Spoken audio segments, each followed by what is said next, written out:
Now, the reason why the left is the only political force that did not benefit from its capacity to predict the 2008 crisis is because we have a remarkable capacity for disunity, incoherence, fragmentation. Anybody who's watched the first sequences in The Life of Brian knows exactly what I'm talking about. It's time that we get our act together, that we organize and emulate the manner in which the fascists and the bankers managed to collaborate internationally. The establishment is astonishing at propaganda. They utilize words like liberty and competition in order to promote exactly the opposite. Total illiberty and authoritarianism on the one hand, and total subjugation of the markets even. If you look at the way that the technostructure, because we don't live in a free market or a marketing-based capitalism. If you look at Facebook, if you look at Google, what they do is they manage to create markets or usurp markets and effectively monopolize them to turn them into their own fiefdoms. So we have a kind of industrial, high-tech, big-tech feudalism which has absolutely nothing to do, even with the ideology of Adam Smith, even of the Adam Smith Institute, to be precise. So what we of the left need to do is we need firstly to expose the hypocrisy, and secondly to steal back what was taken away from us, because in the 19th century the Marxist left, the trades unionist movement, was all about emancipation. It was about the liberation of human beings, even of the capitalists, from the vagaries of having to exploit other people and losing their soul. So we need to reclaim liberty. We need to reclaim not so much competition, but a sense of degrees of freedom when it comes to economic decision-making. Now, nobody has any decision-making powers or freedom or choice, except for the very, very few who have the capacity to transfer their losses onto the shoulders of everyone else.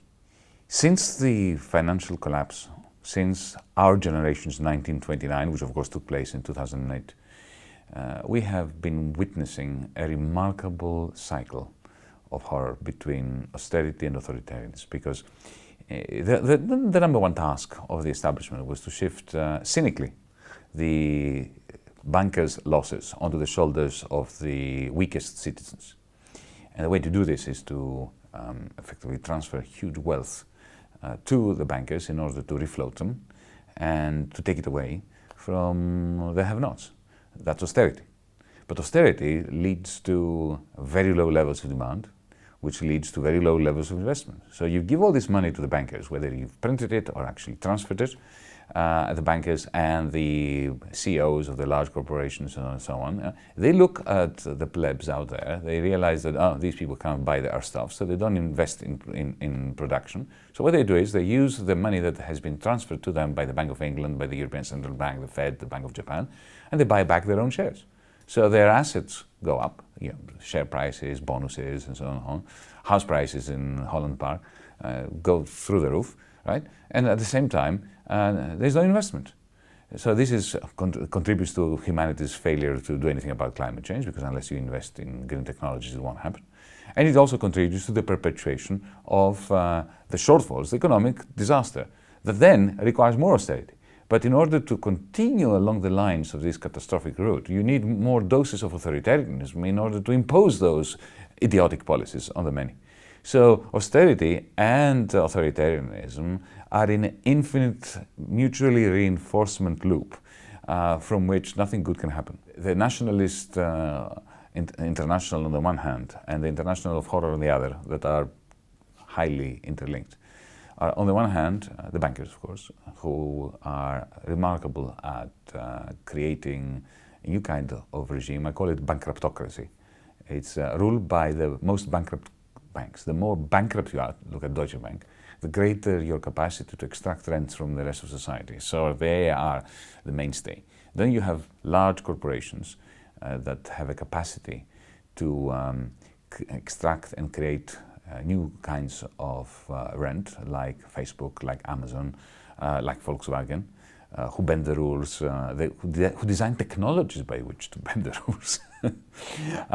And of course you have a political class that has been fed by those oligarchs, that have been groomed by them, that have been lobotomized by them, and of course the media that are owned by the same oligarchs, whose job is to peddle the views of the establishment. But at the same time, there is the Nationalist International, which is attached, as I said, to the Internationale of Horror, which is those who supposedly are full of rage against the Internationale of Horror, but who in the end use the discontent that austerity and authoritarianism creates for them to become strongmen.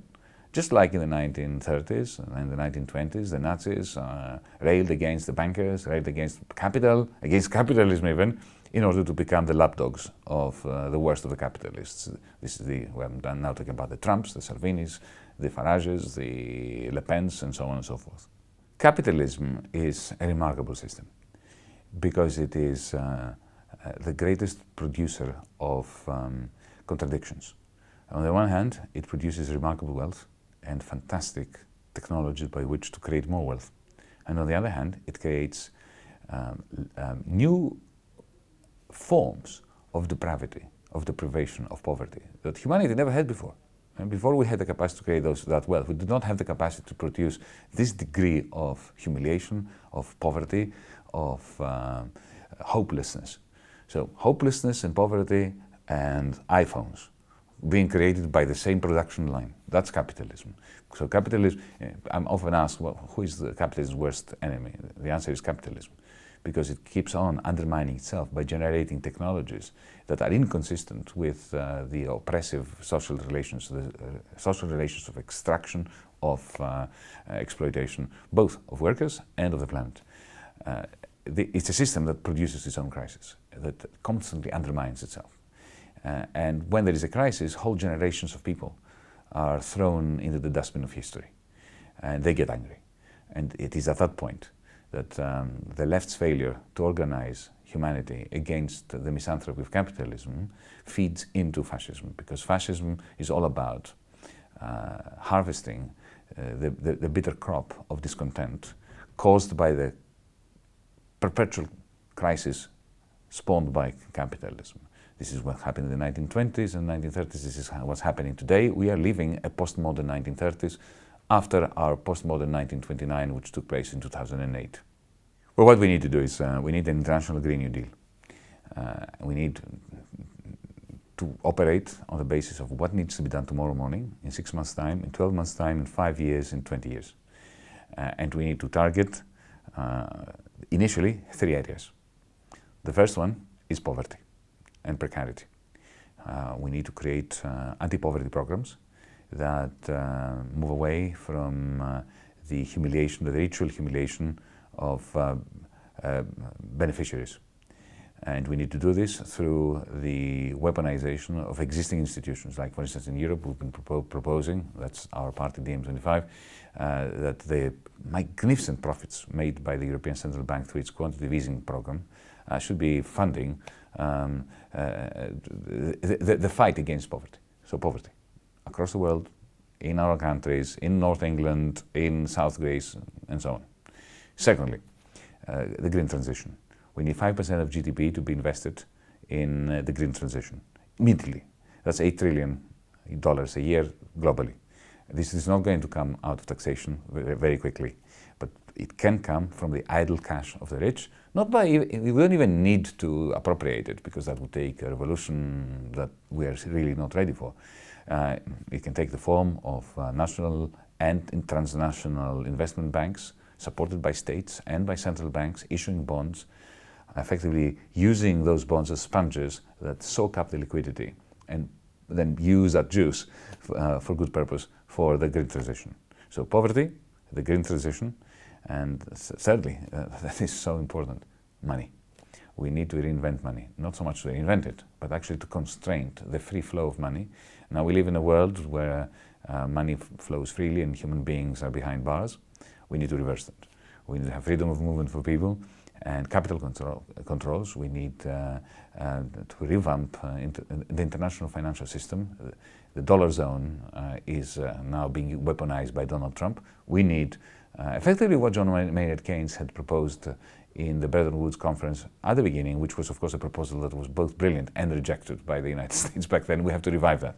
So that's the first step, and we need to do this, as I said, at the level of the very, very short term, the medium term, and the long term. But at the same time, we need to plan for post-capitalism, for the era of automation. We need to force large companies to give a share of their shares, a proportion of their shares to a global equity fund, an international equity fund, a European one, a British one, doesn't matter, a public equity fund, so that, let's face it, capitalism these days being produced socially. Every time you search something into your Google engine, effectively you add to Google's capital, but you get no returns for that. So the privatization of socially produced capital must end, and we must begin to socialize socially produced capital. We progressives must not be moaning minis, as Thatcher used to call us. We must welcome with open arms the demonization of the establishment. If they are not demonizing us, we are not doing our job. Bring it on. Throw the kitchen sink at us. The more you demonize us, the happier we are, as long as what we are doing is sensible, rational, humanistic, as long as we have self-doubt, as long as we are not keen to pat ourselves on the back. But if we are not working for working people, then that is the only thing that will stop the demonization by the establishment. We need to be demonized. Boris Johnson has no alternative but to dissolve Parliament, call an election on a hard Brexit agenda that would be catastrophic for Europe. Hopefully, and I trust it will happen, the British people will see through this and elect a Jeremy Corbyn-led Labour government. When I was representing Greece as the finance minister in the Eurogroup, I had this intense feeling of loneliness inside that room. Since then, not that it was something I always knew, but I had to experience it fully, that intense loneliness. Since then, DiEM25 is all about joining hands with progressive people across the world so that none of us feel that sense of isolation and loneliness ever again. Hope lives eternally in our hearts. We cannot do anything about it, thankfully. In the era of robots and in the era of becoming cybernetic, as long as there is something inside of us, which is the core of our humanity, we are going to maintain hope against all evidence, because all the evidence is pretty bleak. But we have no right to be empirical about it, because unlike the weather, which is independent of what we think about it, history is made by people who don't give a damn about predictions and who do what they think is right. From the days of Sergei Eisenstein, we have known that unless we create our own progressive media, our own progressive art, our own progressive videos, cinema, we have no chance of fighting against the rabid propaganda of an establishment that is absolutely efficient when it comes to brainwashing people. So, what you're doing is essential. My message to our viewers is support this independent medium. It is what will make the difference between success and failure for progressive movements across the world.